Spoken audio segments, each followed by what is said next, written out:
Hello everyone, welcome to Career Launcher, and in today's session we are going to talk about average. We have already covered two sessions of average and this is the third session of average we are going to talk about. Now let's see what kind of questions of average we can see. Okay, तो पहला question क्या कह रहा है यहाँ पे average marks of the 8 students is 87 out of these highest marks is 2 more then the second highest marks. अच्छा, तो क्वेश्चन ये कह रहा है 8 सब्जेक्ट्स में एवरेज मार्क्स 87 है. So what are the total marks? So total marks हम बोल सकते हैं कि average marks into number of subjects, right? So average marks into number of subjects. ठीक है, तो अगर मैं यहाँ पे ये बोलूं कि अपने पास एवरेज मार्क्स कितने हैं 87, नंबर ऑफ सब्जेक्ट कितने हैं 8, सो टोटल मार्क्स कितने हुए? So basically 8 7 56, 8 8 64 plus 5 69. तो अपने पास टोटल 696 मार्क्स है. अब ये कह रहा है कि highest marks are 2 more than second highest marks. So highest marks को अगर हम x मान लें तो सेकंड हाईएस्ट मार्क्स कितने होंगे? x minus 2. ठीक है, हाईएस्ट मार्क्स सेकंड हाईएस्ट से 2 ज्यादा है. अच्छा, इन दोनों सब्जेक्ट को अगर मैं हटा दूं तो मेरे कितने सब्जेक्ट बचेंगे? मेरे बचेंगे 6 सब्जेक्ट, क्योंकि टोटल 8 थे. 8 में से 2 को हटा दिया. नंबर ऑफ सब्जेक्ट कितने बचे? 6 बचे, राइट?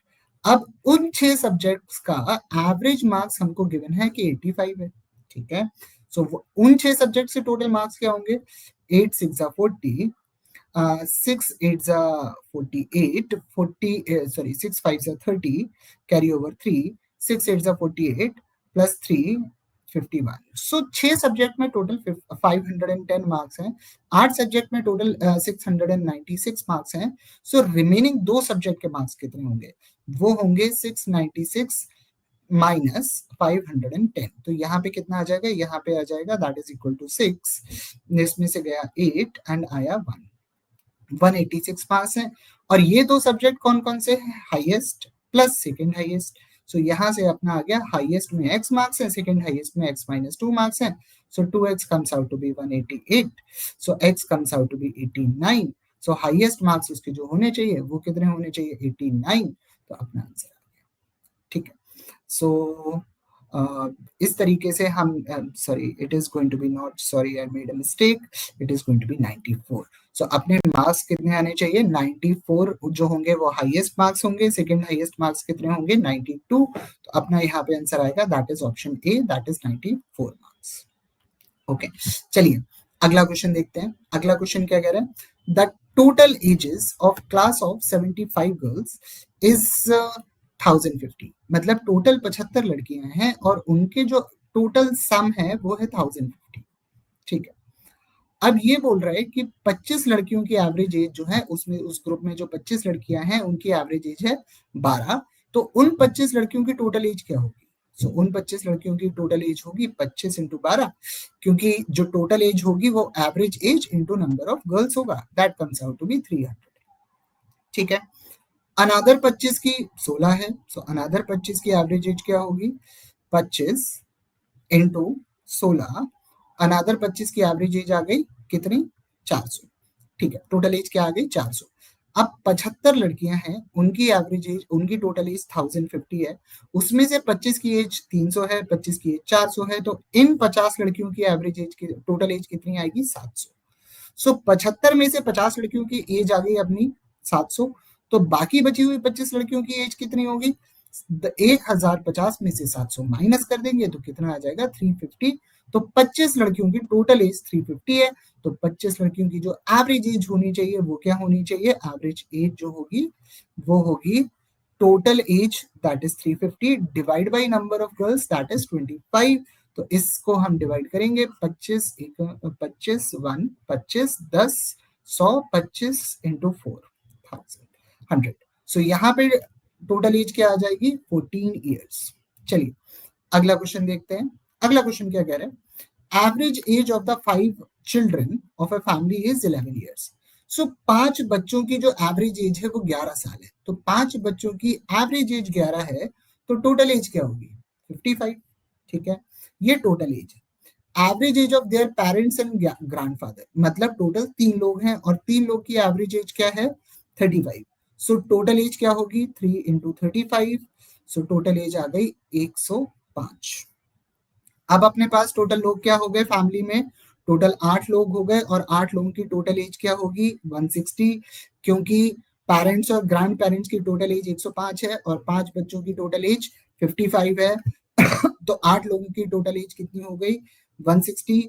सो एवरेज एज क्या हो गई फैमिली की, that is total age that is 160 divide by number of people that is 8। तो यहां से अपना आंसर आ जाएगा सीधे सीधे option see that is 20 years. चलिए अगला क्वेश्चन देखते हैं। The average salary of 20 workers in an office is 1900 per month. ठीक है, सो अपने पास 20 वर्कर हैं, उनकी एवरेज सैलरी है 1900,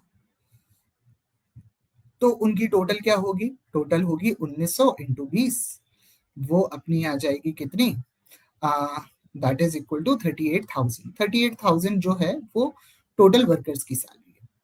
अगर मैंने मैनेजर को इंक्लूड कर लिया, तो मैनेजर को अगर मैं इंक्लूड कर लूं तो लोग कितने हो जाएंगे 21। अब एवरेज सैलरी क्या हो जाएगी 2000। अगर मैनेजर को इंक्लूड कर लिया तो अपनी टोटल सैलरी क्या हो जाएगी, that is average salary 2000 into number of people 21, सो 42,000। ठीक है, अगर मैं मैनेजर को मिला के जो लोग हैं और रिमेनिंग लोगों की सैलरी माइनस कर दूंगा तो मैनेजर की सैलरी आ जाएगी, वो कितनी आ जाएगी 4000 पर मंथ। क्योंकि अगर आप देखिए तो ऊपर वाली जो वैल्यू है ये पर मंथ है और ये वाली वैल्यू भी पर मंथ है। सो अपना आंसर होना चाहिए 4000, लेकिन ये नहीं है क्योंकि क्वेश्चन क्या बोल रहा है, मैनेजर की जो एनुअल सैलरी है वो पूछा है। तो 4000 पर मंथ है, तो मैनेजर की पूरे साल की सैलरी क्या होगी 4000 into 12 that is equal to 48,000। So answer आ गया ऑप्शन डी। चलिए अगला क्वेश्चन देखते हैं। अगला क्वेश्चन क्या कह रहा है, the average temperature of the first 3 days of a week is 27 degree. So 1 2 3, 3 दिन के एवरेज जो टेम्परेचर है वो 27 है। तो 3 दिन का टोटल टेम्परेचर क्या होगा अपना, 27 इंटू 3 81 डिग्री। ठीक है, अगले 3 दिन का बोल रहे हैं कितना है, अगले 3 दिन का एवरेज बोला हुआ है 29 है। ठीक है, सो पहले 3 दिन का एवरेज है 27, तो पहले 3 दिन का टोटल आ गया 81। अगले 3 दिन का एवरेज बोल रहा है 29, तो अगले 3 दिन का टोटल आ गया कितना 87। ठीक है, अब ये बोल रहे हैं कि टोटल वीक का एवरेज टेम्परेचर क्या है, मतलब यहां से लेके यहां तक कितना है 28.5। सो टोटल क्या होगा 28.5 इंटू 7, अब ये कितना आ जाएगा 7 5 जा 35 कैरी ओवर 3, 7 8 जा 56 प्लस 3 59 कैरी ओवर 5, 7 2 जा 14, 14 प्लस 5 इज 190। ओके, तो अपने पास ये आ गया। ठीक है, तो इस दिन की चाहिए, तो सातों दिन की जो टोटल टेम्परेचर है वो 199.5 है। पहले 3 दिन का 81 है, अगले 3 दिन का 87 है। तो अपना जो आंसर आएगा वो क्या आएगा, दिस 9 में से 8 गया बचा कितना 1, 19 में से 16 गया बचा कितना 3, सो 31.5 दैट इज ऑप्शन सी। लेकिन इस क्वेश्चन को करने का एक और भी तरीका है। तो अगर आप नंबर सिस्टम के कंसेप्ट से थोड़ा कंफर्टेबल हैं तो इसको कैसे कर सकते हैं कि 3 दिन का जो एवरेज गिवन है वो 27 डिग्री है, तो 3 दिन का टोटल जो होगा वो इंटीजर होगा। ठीक है, अगले 3 दिन का जो है 29 डिग्री है, तो अपना जो एवरेज होगा वो इंटीजर ही होगा, टोटल सम आएगा इंटीजर आएगा। 7 दिन का एवरेज जो है वो 28.5 है, इसका मतलब इसका जो वैल्यू आएगी वो 0.5 के डेसिमल में आएगी। यहाँ पे 27 है, यहाँ पे 29 है, इसका मतलब ओवरऑल जो अपना बनना चाहिए वो अपना 28 29 30 इसी के आसपास बनना चाहिए। लेकिन उसके साथ साथ जो वैल्यू है वो डेसिमल में भी होनी चाहिए, और 5.5 10.5 तो बहुत छोटा नंबर है, तो ये तो पॉसिबल ही नहीं है। यहाँ पे डेसिमल नहीं है, यहाँ पे डेसिमल नहीं है, तो इसका मतलब एक ही आंसर पॉसिबल है, दैट इज ऑप्शन सी। तो अगर आप नंबर सिस्टम के साथ कंफर्टेबल हैं तो इस क्वेश्चन में आपको कैलकुलेशन भी नहीं करना है, आप सीधे आंसर निकाल सकते हैं। चलिए अगला क्वेश्चन देखते हैं। In a family of 8 adults and some minors, 8 adult है। ठीक है, सो एडल्ट अपने पास कितने हैं 8, माइनर अपने पास कितने पता नहीं, तो m ले लेते हैं। ठीक है, average consumption, so total number of people इतने हो गए, इनका एवरेज कंजम्पशन कितना गिवन है 10.8। तो ये अपना ये कितना हो जाएगा, that is going to be 86.4 plus 10.8 ये टोटल कंजम्पशन हो गया उसका, ठीक है। अब ये बोल रहा है कि average consumption of adults, so adult का एवरेज कंजम्पशन है 15, तो एडल्ट है 8, उनका एवरेज कंजम्पशन है 15, तो उनका टोटल कंजम्पशन क्या होगा 15 इंटू 8 120, ठीक है। 6 माइनर है, 6 माइनर का कंजम्पशन एवरेज कंजम्पशन क्या है, तो 6 माइनर्स का जो एवरेज कंजम्पशन है, सॉरी एम माइनर्स है, उनका एवरेज कंजम्पशन क्या है 6, तो उनका टोटल कंजम्पशन क्या होगा 6 एम, सो उनका टोटल कंजम्पशन होगा 120 प्लस 6 एम, ठीक है।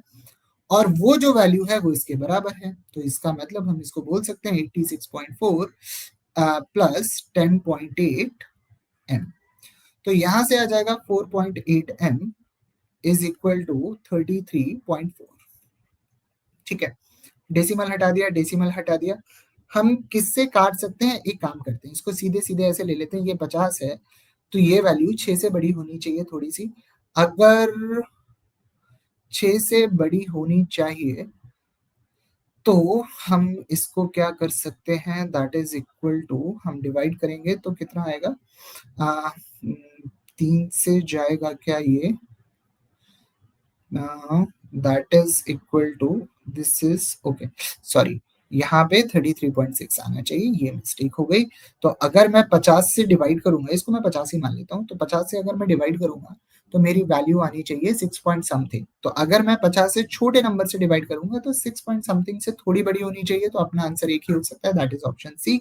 या फिर हम पूरा डिवाइड कर सकते हैं कि इसको 6 से डिवाइड किया तो 8 आया, 6 से डिवाइड करेंगे 6 पंचे 30, 3 36, 6 8 से काट दिया कितना आया 7, तो अपना आंसर सीधे सीधे 7 आ जाएगा। अदरवाइज हम लॉजिकली भी डिड्यूस कर सकते हैं इसको आसानी से। चलिए अगला क्वेश्चन देखते हैं। A batsman in his 12th inning, एक बैट्समैन है वो 12वीं इनिंग में 63 रन बना रहे हैं और उसका एवरेज 2 से बढ़ गया, ठीक है। अब इसमें कुछ ज्यादा कुछ गिवन नहीं है, तो इसका मतलब पहले 11 इनिंग वो खेल चुका होगा, उसका एवरेज क्या होगा, कुछ ए होगा, ठीक है। उसने 12 इनिंग्स खेल ली तो उसका एवरेज क्या हो गया A+2, ठीक है। 11 इनिंग में एवरेज है ए, तो उसका टोटल स्कोर क्या होगा 11 ए। अब 12वीं इनिंग में उसने 63 रन बना लिए, तो टोटल 12 इनिंग का उसका स्कोर क्या हो गया 11 इनिंग का टोटल स्कोर प्लस 63, क्योंकि 12वीं इनिंग में 63 बनाया। 12वीं इनिंग में उसका एवरेज क्या है A+2, तो 12 इनिंग का टोटल स्कोर क्या होगा 12 इंटू A+2, ठीक है। अब हम दोनों को बराबर रख देते हैं, क्योंकि ये 12 इनिंग का टोटल स्कोर है, ये भी 12 इनिंग का टोटल स्कोर है, तो इससे अपन बोल सकते हैं कि 11A plus 63 is equal to 12A plus 24। तो यहाँ से कितना आ जाएगा कि A comes out to be 39। So यहाँ पे ये बोल रहा है कि उसका स्कोर 12 इनिंग के बाद एवरेज स्कोर, तो 12 इनिंग के बाद एवरेज स्कोर क्या होना चाहिए 41, दैट इज A+2, क्योंकि A की वैल्यू 39 है तो A+2 की वैल्यू क्या होगी 41, यहां से अपना आंसर आ जाएगा ऑप्शन 2। नाउ अगर किसी का कोई डाउट है, you can just drop a message in the comment box and we'll get to it. Thank you.